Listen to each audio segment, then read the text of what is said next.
Everybody, welcome back. This, as you can see, is Nathan. If you've been following us on our videos we've been doing, our goal is to make a bridge between a lot of the books that we have been enjoying and recovery. And my name's Scott, and we hope that you'll help us get the word out about recovery. We're doing a concert. This probably will last into perpetuity, and will shortly be outdated. But we are doing a concert on June 6th at East Goshen Park at 6:30. Our effort is to try and say, hey, these are the recovery efforts that are available. Celebrate recovery, yes, but we're well aware there's a lot of recovery efforts going on. Mm-hmm. And we're learning that those recovery efforts aren't always aware of each other. Yeah. And we are just trying to say there's a lot of help out there.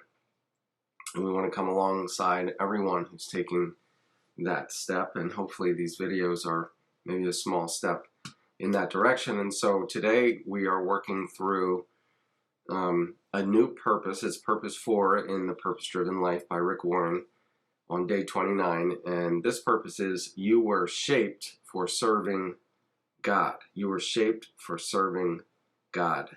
And that word shape is going to become really important. Yeah. And so day 29 is all about accepting your assignment.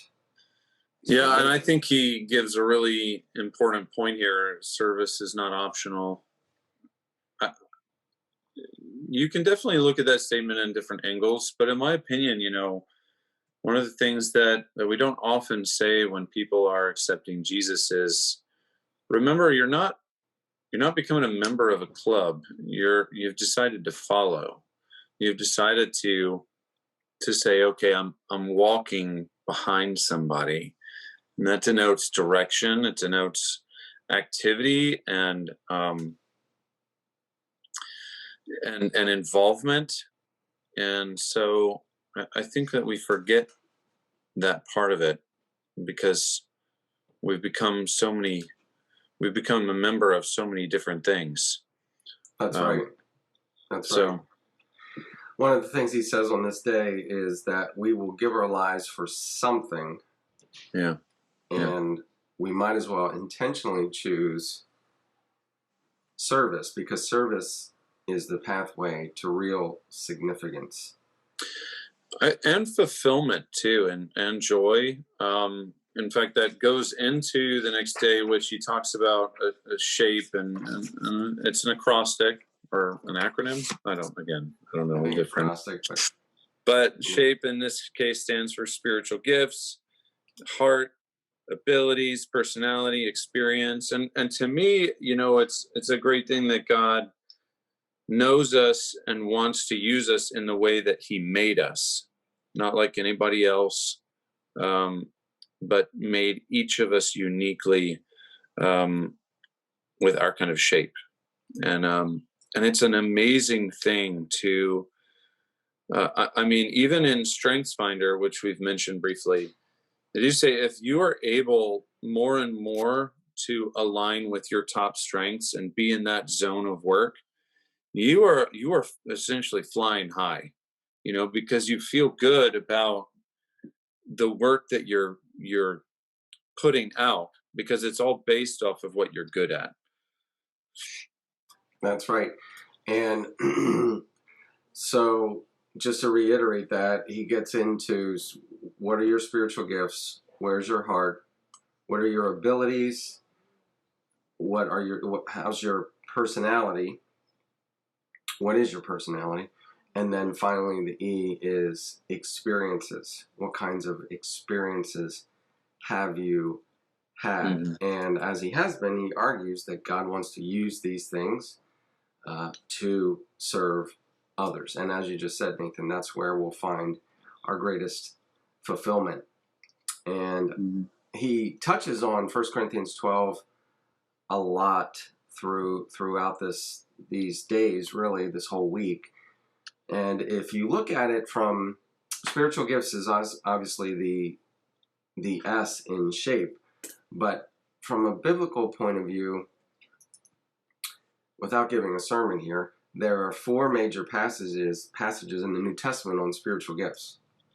And what I think is interesting is if you look at all 4 of them, Romans 12, Ephesians 4, 1 Peter 4, and 1 Corinthians 12, 13, and 14, every single one of those, every single one says that every believer has been given a gift.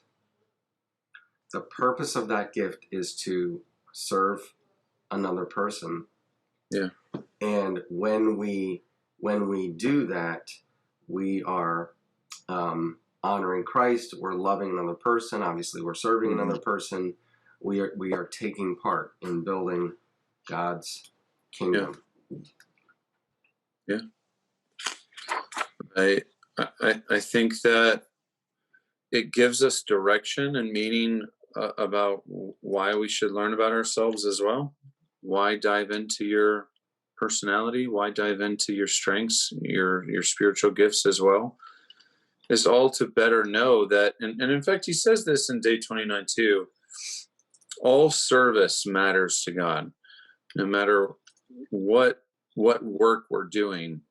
If we're doing it with the heart to serve God and doing it with a heart to give Him glory, then it matters to Him, and it does make us all one in the royal priesthood, as it says in Peter.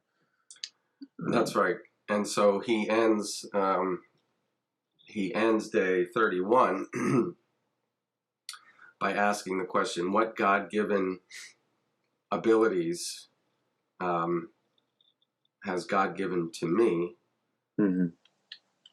What can I use to serve others? What can I use to serve my church? And I love this. There's a big emphasis here throughout these days on not comparing yourself to somebody else. He said, if you picture it as a race, you can't look at the runner beside you because you're not him or her. You're not running that race. Yeah. He said, don't worry about the race they're running. Focus on finishing your race. And as you just said, he said, use your shape. Yeah. And in doing so, that is he calls it the secret of living a fulfilled life. And so then he continues this theme, and we'll pick that up next time as we get into days 32 through 35 on using what God has given to you. Yeah. Yeah. All right. Join us again next time. We will see you then. All right, guys.